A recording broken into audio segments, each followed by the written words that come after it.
Na noite de hoje, eu quero discutir um pouquinho com vocês sobre a Constituição Federal, tá? Trabalhar um pouquinho ela numa forma conceitual e numa forma histórica, e também a construção da cidadania e como que a gente pode fazer isso dentro de sala de aula. O projeto que a gente está trabalhando é o projeto para além do currículo escolar, né? A educação na cidadania, para a cidadania para além do currículo escolar. E eu começo minha fala falando que, mais ou menos, é essa situação e é isso que a gente tem que primeiro internalizar. Porque, para além do currículo escolar, uma coisa que a gente tem que internalizar. Eu acredito que o trabalho com Constituição, trazendo a questão dos direitos, a questão da construção da cidadania, educar para um novo tempo e um novo tipo de pessoa, um novo tipo de povo, eu acredito que esse trabalho ele deve ultrapassar a formação das nossas disciplinas, sejam quais forem. Tá? Claro, tem uma facilidade quando a gente da área de humanas que a gente acaba trabalhando isso com mais frequência. Mas eu vejo isso como o principal dos nossos compromissos, aquela parte militante da nossa profissão, que a gente visa realmente esclarecer uma base para colher frutos. Eles vão colher esses frutos, talvez, ou os filhos deles, talvez a gente nem esteja aqui, mas a gente saber que a gente está realmente plantando algo para um futuro que talvez a gente não enxergue, mas que eu acho importante da gente fazer essa reflexão. Então, na verdade, eu acho que a proposta é essa, né, pelo que eu conheço do pessoal que trabalha na escola legislativa, a proposta é essa, né, que a gente leve que a gente plante sementes e para que a gente possa fazer uma discussão suficiente dentro de sala de aula, ainda mais nos tempos de hoje, é necessário o conhecimento. E esse conhecimento não é o conhecimento, talvez, que a gente tenha pronto das nossas formações, mas é o conhecimento que a gente vai buscar todos os dias. Por que eu digo isso? Vamos puxar um pouquinho para aquilo que a gente está vendo no nosso país hoje, uma situação de uma crise política que as pessoas dizem que é sem precedentes, mas ela já teve precedentes, sim, a gente já viu isso em outros momentos da nossa história, não só no nosso país, mas no nosso país com alguma particularidade em alguns outros momentos. E o que a gente percebe, por exemplo, via redes sociais, talvez é a primeira que a gente acompanha via redes sociais. A gente percebe um esvaziamento enorme do debate, no sentido de que as pessoas são obrigadas praticamente a escolher um lado, de que lado que eu vou ficar, e debater com pessoas sempre com argumentos muito rasos. Isso incomoda, obviamente, nós, professores, formadores de opinião, quando a gente vê de ambos os lados argumentos rasos, ofensas, e quebra tudo, e mata tudo, e não tem solução, e coisas que a gente vai perdendo um pouquinho da fé no que está acontecendo, né?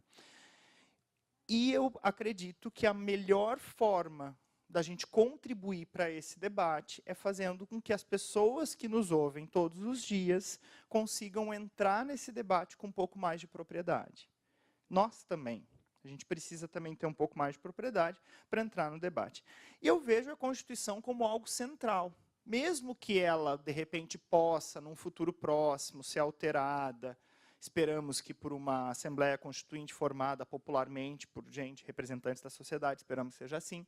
Mas, em virtude do que vai acontecer, é um debate importante, porque é um instrumento que as sociedades construíram já há mais ou menos uns 400, 500 anos, que a gente tem as primeiras cartas constitucionais assim, da era moderna, é um instrumento de contrato entre as pessoas que são governadas e um poder que se estabelece soberano.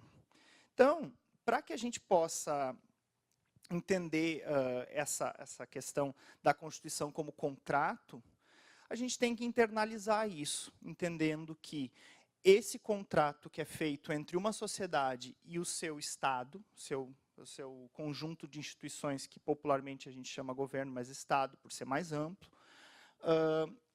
esse contrato ele deve ser sempre revisto, ele vai ser sempre revisto, mas ele sempre deve emanar daquela vontade que a população tem. Então, vamos entrar primeiro nessa ideia de contrato. A Constituição tem origem em 3 teóricos, no modelo que a gente tem hoje, tá? Ela tem origem em 3 teóricos. O mais antigo é esse aqui, da direita de vocês, Thomas Hobbes, que tem ele se insere num momento interessante da história da Europa, que é o momento do absolutismo, quando os países, os estados, da forma como a gente conhece, começam a se centralizar, quando o feudalismo vai morrendo, e a gente vê que aquelas autoridades ligadas à terra vão centralizando o poder na mão de um soberano, e isso vai determinando um território. Nesse momento em que essa determinação desse território vai acontecendo nessas monarquias, surge esse teórico, ele é inglês, ele vai falar sobre a centralização do poder inglês, e ele, filosoficamente, aponta que a sociedade, antes de se constituir organizada, sociedade civil, as pessoas viviam em estado de natureza. Esse estado de natureza é o estado da liberdade total. E essa liberdade total, ela era prejudicial. Em virtude de que, se eu tenho liberdade total, eu posso, pela minha simples vontade, tomar uma coisa que é de outra pessoa, ou agir com violência. Então, para, digamos, organizar essa sociedade, o Hobbes teorizou a ideia de um contrato entre governantes e governados, no caso que a sociedade, para conseguir essa organização, elegeria, ou, no caso, se submeteria, no caso dele melhor, se submeteria a um soberano, que seria naquela época um rei absoluto, em troca da proteção contra a liberdade dos outros, principalmente, mas nesse momento também todo mundo foi obrigado a abdicar um pouquinho da sua liberdade.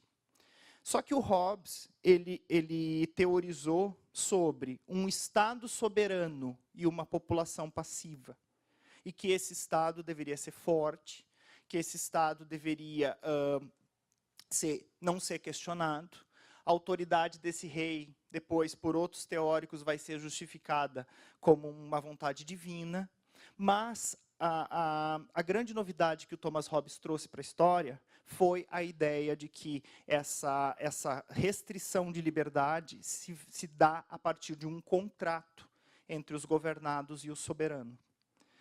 É a primeira vez que isso se trata, essa ideia de um contrato entre governantes e soberano, entre governados e soberano, essa é a primeira vez que isso aparece na história. Só que isso acabou por justificar o poder daqueles reis inquestionáveis. Naquela época do absolutismo, isso acabou por justificar o poder disso. E num movimento dentro da própria Inglaterra, mais ou menos uns 100 anos depois, vai se difundir as ideias desse segundo aqui, que está no meio, que é do John Locke, que ele é o teórico da Revolução Inglesa, e também trabalha com a ideia de um contrato entre governantes e governados. Só que, a partir do John Locke, a gente vai ter uma inversão na questão da soberania.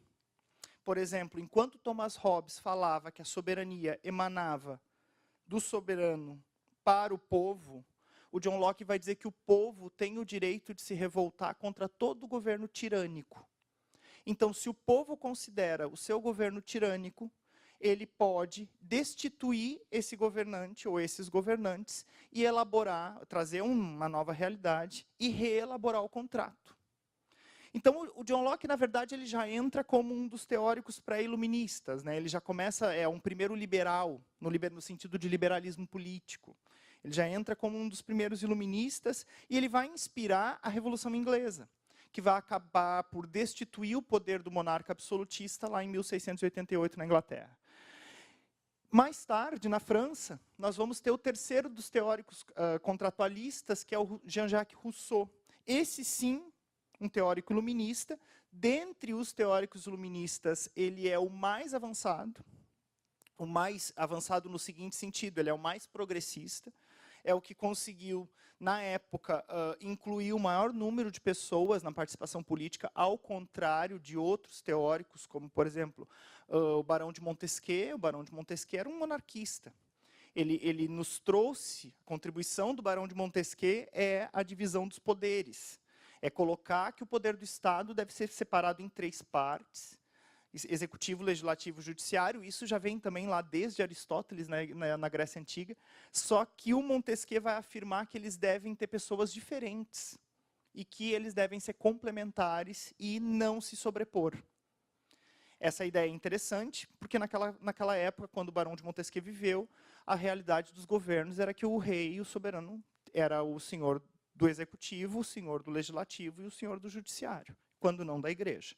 Na maior parte dos estados europeus, ou melhor, na Inglaterra especialmente, o soberano é o senhor da igreja, inclusive, até hoje. Então, só que nesse momento, o Barão de Montesquieu ele não chamava para um poder popular, para a inclusão.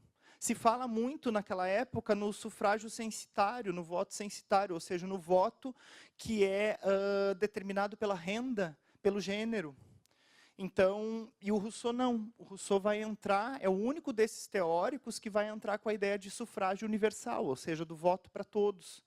Isso ele inspira os momentos mais revolucionários da Revolução Francesa. Isso nós estamos falando de 1789, que é o início da Revolução Francesa, que as ideias do Rousseau passaram a inspirar.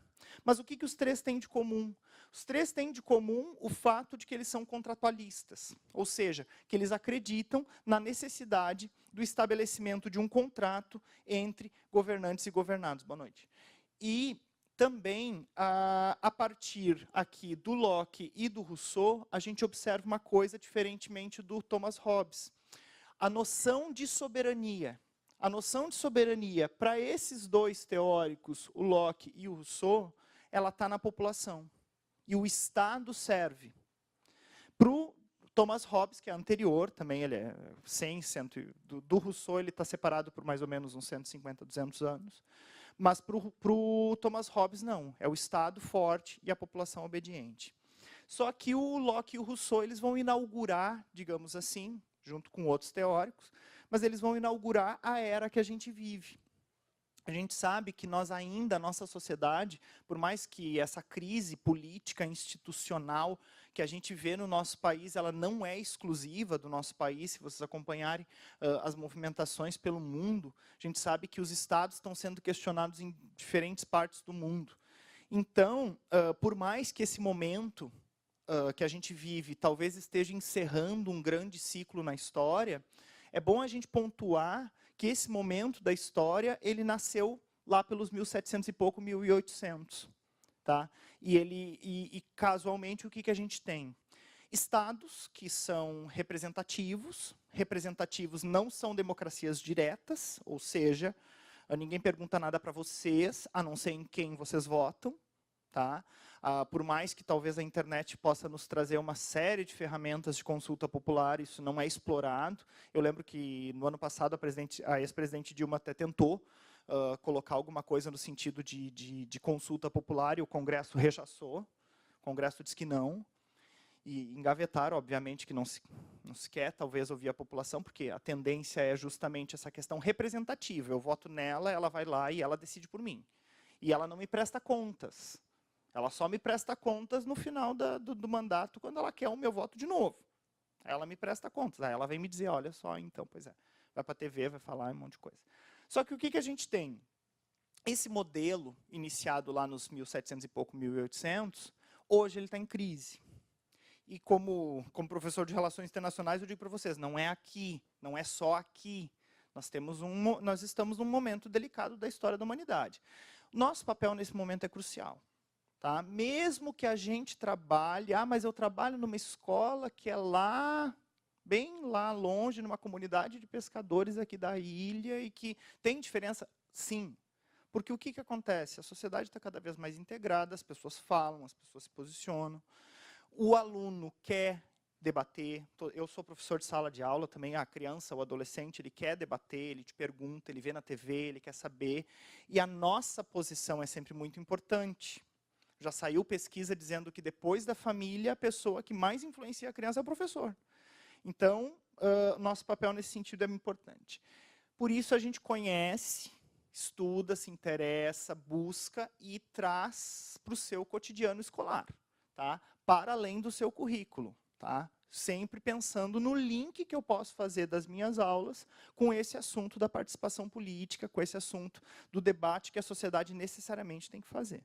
Bom, indo adiante, o contrato social aqui, como eu estava colocando para vocês, é um resumo daquilo que eu comentei sobre os autores aqui, né, sobre o Hobbes, o Locke e o Rousseau.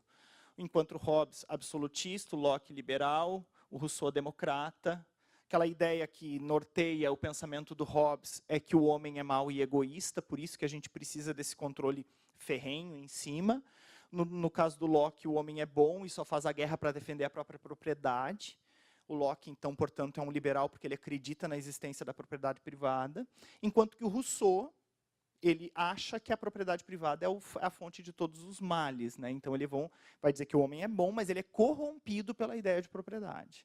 Então, o objetivo da criação do Estado para Hobbes é preservar a vida, para Locke é preservar a propriedade, para Rousseau é preservar a liberdade civil.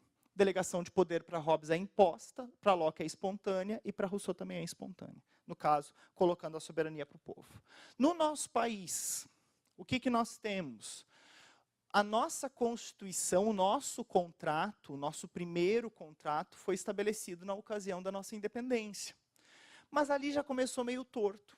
Por que já começou meio torto? Porque o Brasil, ele se separa oficialmente de Portugal em 1822, e na ocasião, o príncipe, que acabou virando nosso rei Dom Pedro I, ele, para ser alçado ao poder, ele contou com o apoio de uma série de pessoas poderosas, importantes da época, notadamente senhores de terras e escravos.